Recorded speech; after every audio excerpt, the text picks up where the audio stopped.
Hi, this is Dan with Dan's Details. Today we are doing a leveling kit on a 2025 Chevy Silverado half-ton. I will be using a rough country leveling kit, and I will link the kit that I'm using in the description.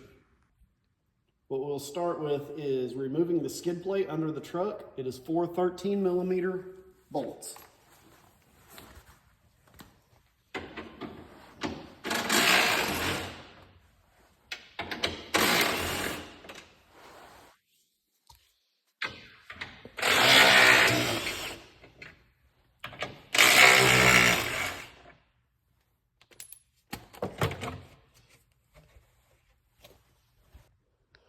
The next step will be removing the 3 plugs on the power steering, because this is electric power steering and not hydraulic. They need to be just unplugged for the next step.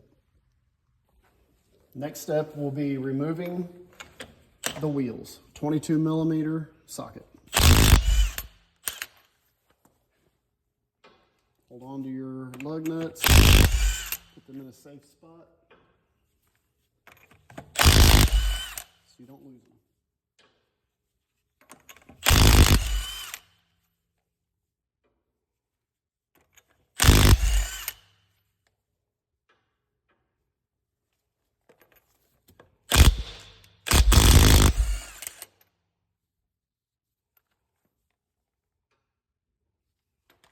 Remove wheel. Next step will be removing the 21mm tie rod end nut. Once I remove it, I put it back on and thread it a little bit until I am sure that this will come loose, which it won't without tapping it a little bit.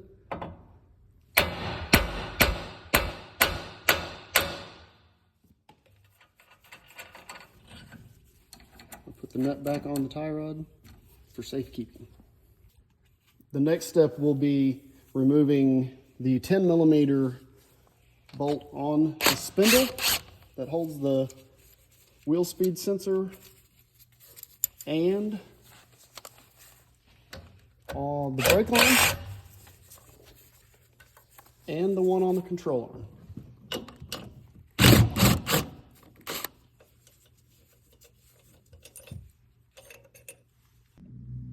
Next, we will remove the 10mm bolt that holds the wheel speed sensor in the spindle. Retain that hardware and put the wheel speed sensor in a safe spot out of the way.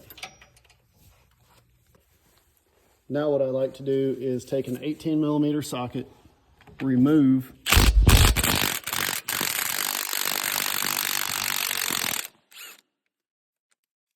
the brake caliper.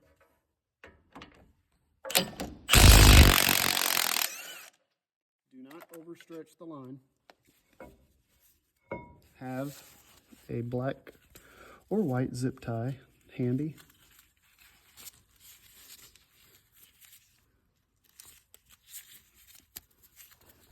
And zip tie it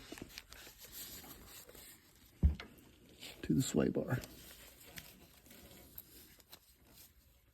This will keep you from just dangling the caliper and stretching the brake line.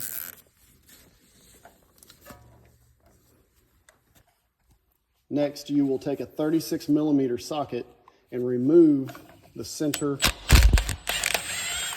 nut for the CV shaft.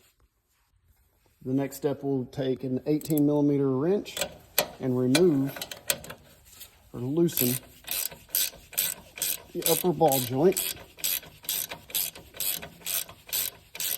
And I always like to get it loose, but leave it threaded on to protect the threads on the ball joint.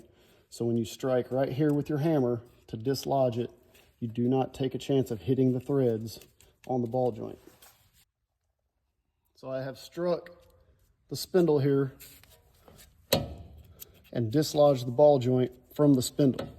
I'll pull down, take the nut off, slowly and easily pull that up, As I'm laying the spindle back and relaxing it, I will push out on the CV axle so we don't overextend or hurt the CV axle. Next, we will take an 18mm socket and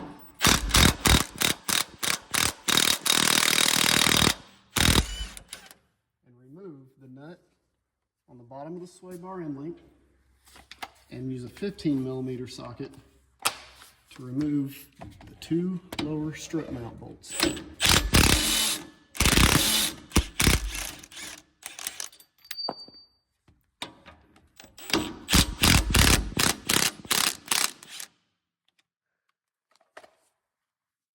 The next step is to take the 13mm and 10mm bolt out of this wiring harness on the passenger side, since we started over here. Loosen it up, get it to where you don't have to raise it all the way off of the studs. Take off 3 top strut bolts, and they are 18mm.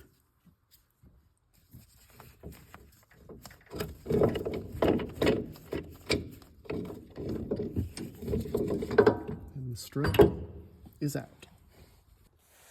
Now that you have the strut out, the inner that's closest to the CV axle, take a flathead screwdriver and remove that. You will not use that. So what I've done is on the front side of this strut, marked orange mark and orange here, we are going to compress the spring, turn the strut 180 degrees so that these angles are correct for when you put this strut back in the truck. You do not have to have a wall mount strut compressor. I just have one. You can use the side ones that you rent from an auto parts store. They will work just fine for this. You're not removing the spring from the strut. You're just compressing it enough to get it to loosen up enough to spin 180 degrees.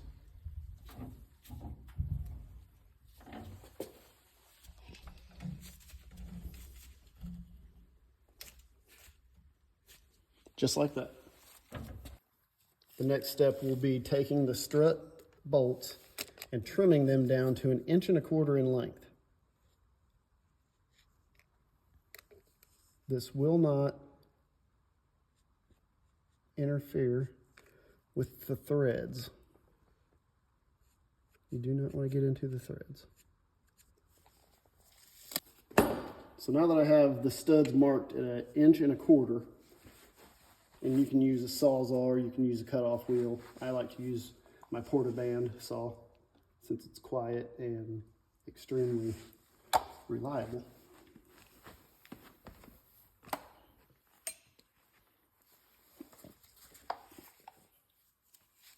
Always make sure you wear proper PPE, wear your safety glasses.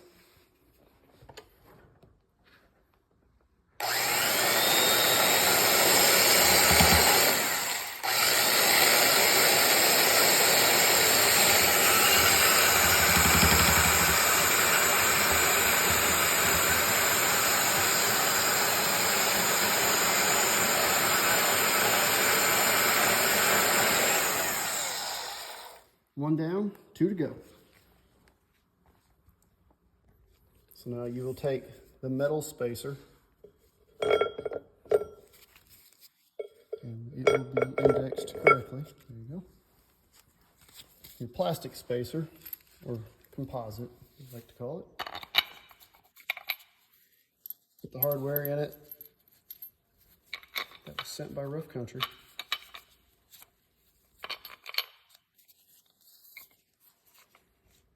Index it correctly.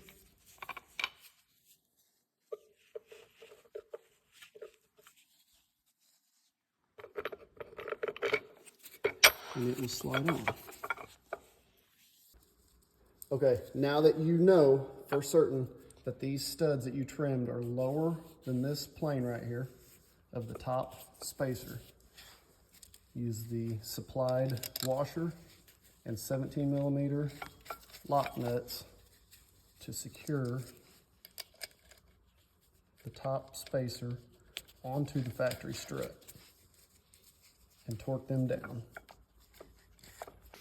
Then you will take the strut and place it back in the truck.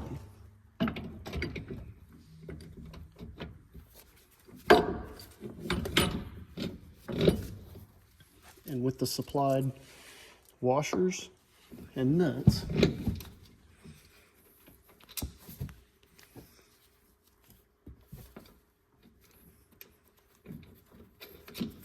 go ahead and thread them on.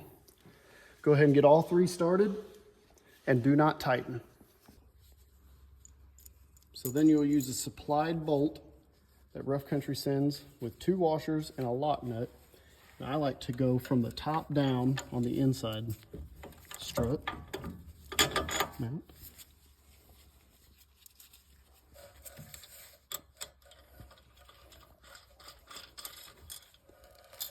Just get it in there and then use the factory 15 millimeter and back in from the bottom on the opposite side. What they have done is, instead of this stud, when it's tightened, sticking up and taking a chance of contacting this CV axle, we are just indexing a bolt in the downward position to give it room when it moves. So then what you will do, now that all of your strut is hooked in, is go ahead and tighten the top bolts to 30 foot-pounds on the top of the strut.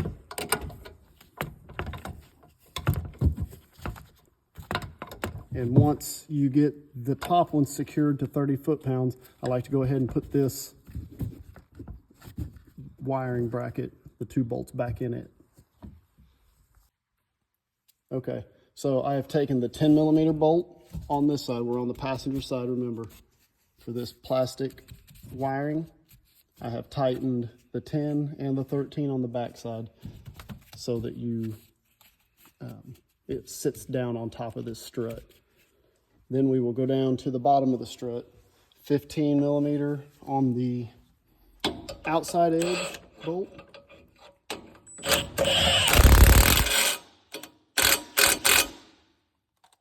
And then you will tighten the Rough Country bolt down next, which is 17 millimeter. Now that your strut is tight, I wiggle the axle into the spindle. Can I get it nice and splined up? Take your nut off of the upper control arm, and it will take a pry bar to manipulate. Hold the spindle there, push down, push your pry bar in there so you can have some leverage. Pick the spindle up. Nice and easy. Get your nut started, 3 or 4 turns, whatever you can get. While holding pressure on the upper control arm, then you take your 18 millimeter wrench,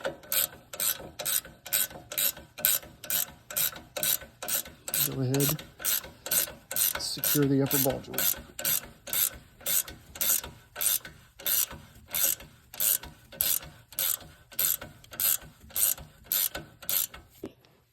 Now we will cut our zip tie that we secured our brake caliper up with using the factory hardware.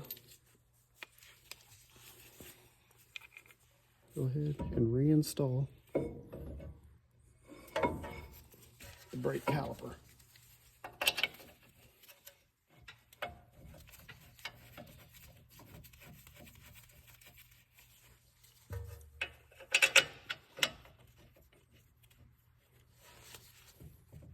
And then tighten to spec. Now I will go ahead, after I know that the CV axle is splined up all the way, and use my 36 millimeter socket and go ahead and torque the axle nut back down. Tie rod, take our nut off that we had saved on it. Reinstall it, 21 millimeter. Now we will take our wheel speed sensor. You have a bracket up here that goes to the control arm. You have a little pin back here that it sits on. A bracket here, 10 millimeter. And reinstall the wheel speed sensor into the spindle and tighten all 4 10 millimeter bolts.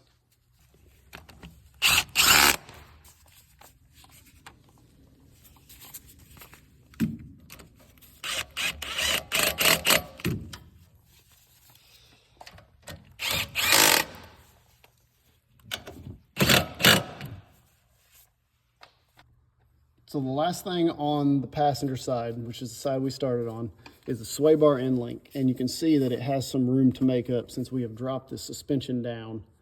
I will come back after I do the driver's side, and both of these sway bar end links will be on the same even playing field. And then I will tighten the nuts on both of the sway bar end links at the very end. Okay, so now we are on the driver's side, and we will repeat the process from the other side.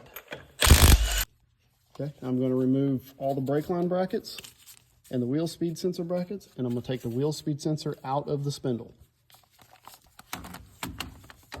We'll use a 21 millimeter socket. Loosen the tie rod in, leave the nut threaded on, strike with a hammer to loosen from the spindle. Now that I have my wheel speed sensor and my brake line brackets all loose with plenty of slack and out of the way, I will remove the brake caliper, 18 millimeter socket, and zip tie it once again up to the sway bar out of the way, and we make sure we do not stretch the lines. Now I'll take this same 18 millimeter socket and remove the bottom bolt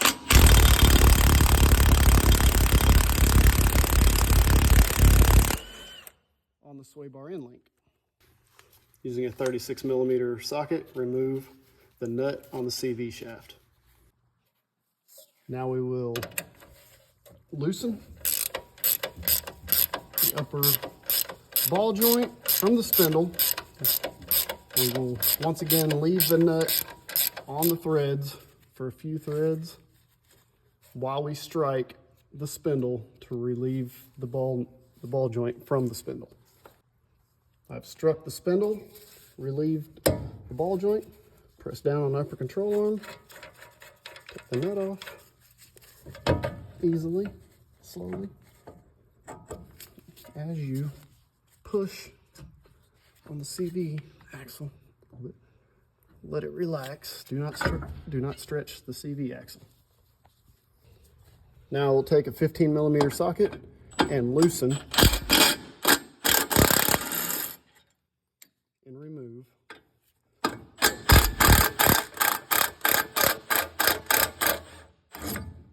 the lower strut mounts. So after I took this side out, usually there's quite a bit of tension on the lower control arms, and this one was a little more loose. So I just, instead of letting it droop all the way down, I secured it with a jack and a block just to hold it there. Now I will go ahead and take an 18 millimeter wrench and remove all 3 top strut bolts.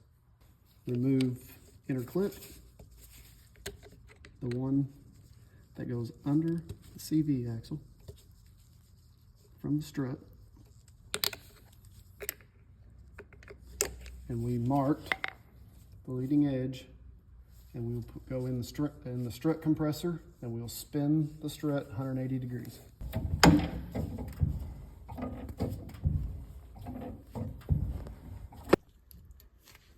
Okay.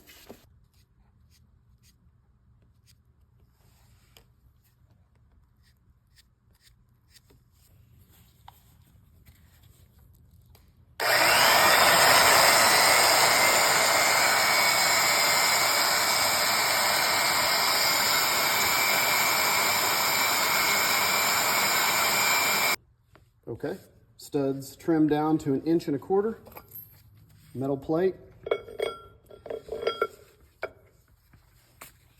studs in the composite spacer,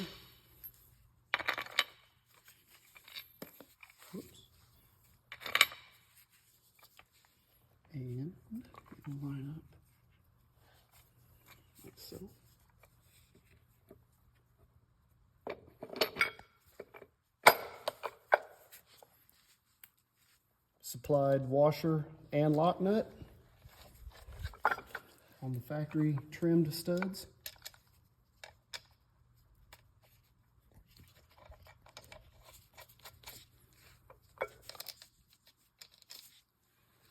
And torque these 17 millimeter nuts down to 30 foot-pounds. Take the strut back in,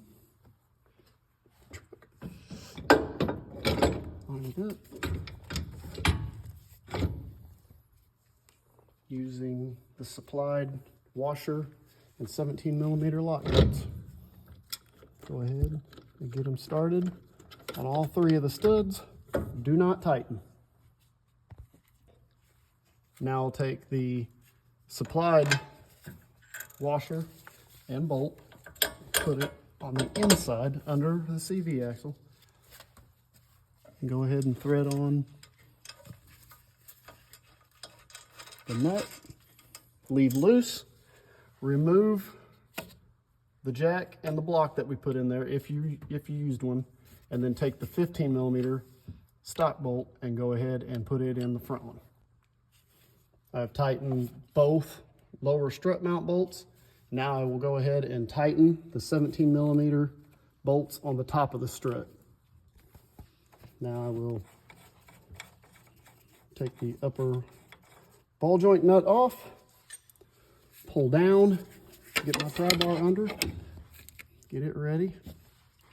As I put the spindle up, I like to spline the CV axle nicely so we don't put it in a bind. There we go. As I secure the spindle, I will slowly put tension on up the ball joint enough to get 3 or 4, 5 turns on the nut. We are in. I'll continue to hold pressure on this upper ball joint, upper control arm, while I tighten the upper ball joint. Now I will remove the brake caliper from the strut, or from the sway bar.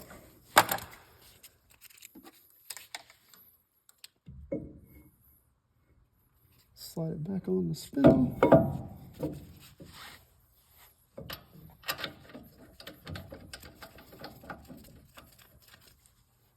And torque both of the 18 millimeter bolts to spec. 36 millimeter socket. After you ensure that your CV axle is sitting in there flush and lined up and in the splines all the way, go ahead and torque the axle nut down. Tie rod in, back in the spindle, 21 millimeter nut. Go ahead and tighten it down. Now we will take all of our brake line brackets and our wheel speed sensor brackets, reinstall the wheel speed sensor into the spindle, and tighten all of the 10 millimeter bolts that hold it in. Okay, now I like to, with everything buttoned up and everything tight, and I went over it twice, ensuring that all of my brackets, everything is nice and tight, I take the 18 millimeter nut and I push down on the sway bar.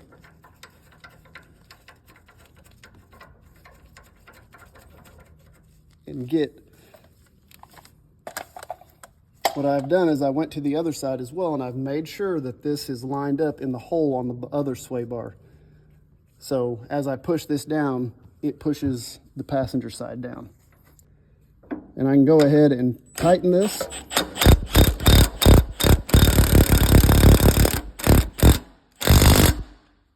And go to the other side and tighten it. Now that we have both sides buttoned up, torqued to spec, we know everything is nice and tight. We come back into the steering. We plug our sensors back in and lock the locks. Lastly, you will take your skid plate, factory skid plate,